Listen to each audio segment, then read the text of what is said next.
Alright, so we're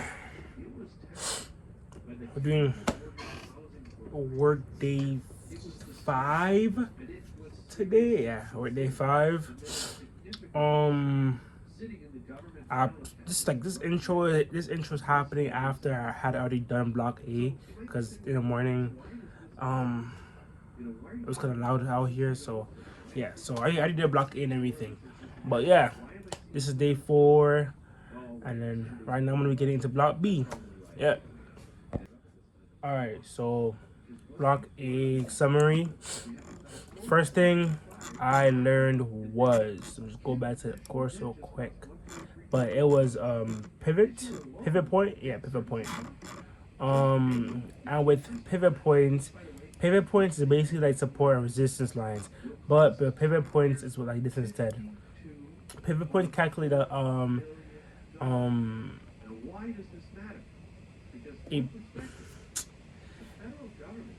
the last high and the last hole of a last session. So let's say most traders use a New York session, so they use the pivot point looks at the last lows and last highs of the last session, and it points it out as support and resistance levels.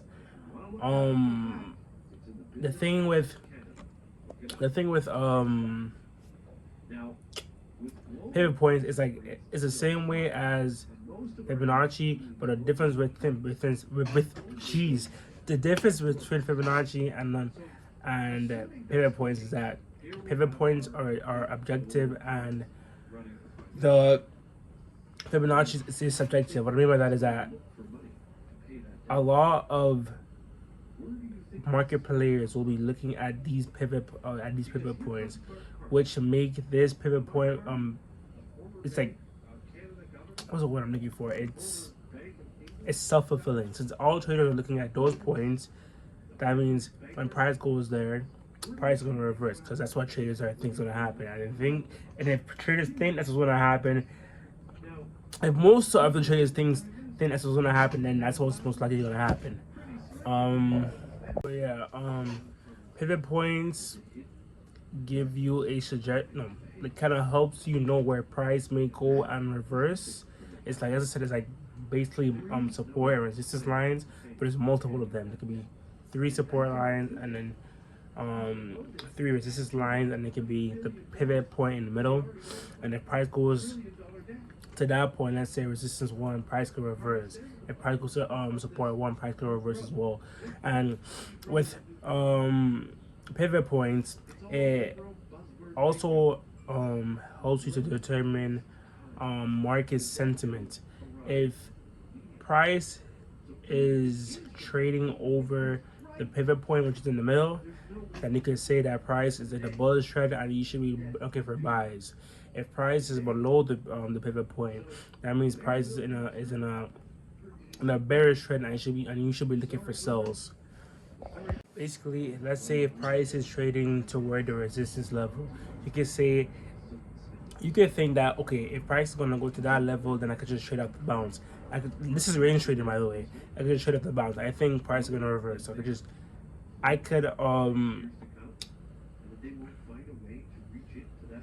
could say if price goes here, I'm gonna place a sell order and have my stop loss above that resistance level, and it's the same way for if it goes down as well, as if you're trading if you're a range trader.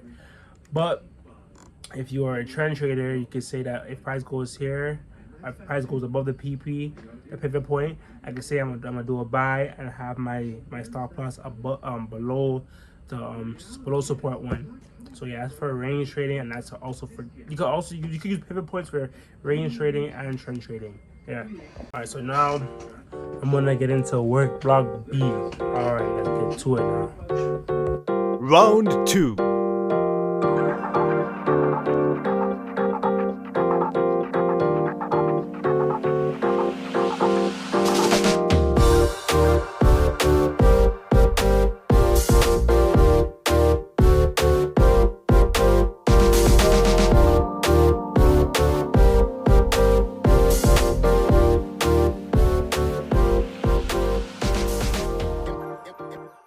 also just finished middle school, so right now I am going to be going on to do summer school now.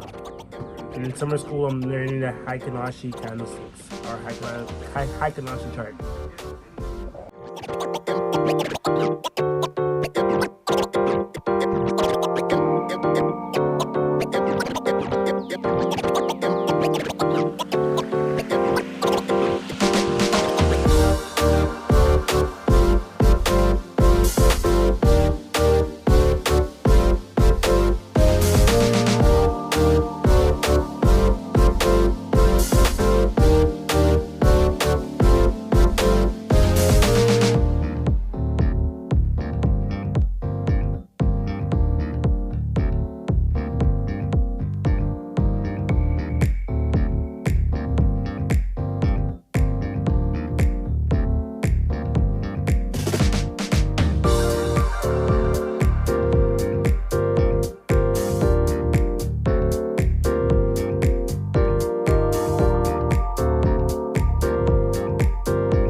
Alright, so just finished like half of work block B.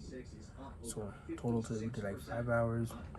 It's still an hour better or 2 hours better than yesterday, you know. Yeah, I'm gradually building up how much time I do per day. It's low, but it's hard. It's so hard. I wake up earlier now and stay awake, and I get really tired and everything. But yeah, right now I'm really tired and everything. So I'm not even understanding what I'm reading right now. So I'm gonna just take a break. So I'm gonna take a break. I'm gonna try again tomorrow. So yesterday we did 3 hours and 30 minutes. Today we did 5 hours. Yeah, I'm pretty tired with that. Coming in, you can see where these ships are, and if you head over to marine traffic, you can see I cleared just that we're going up in hours. It takes a while, but I'm still doing it. But yeah, and this is for day 5. Day 5. Yeah, day 5, I think. Yeah.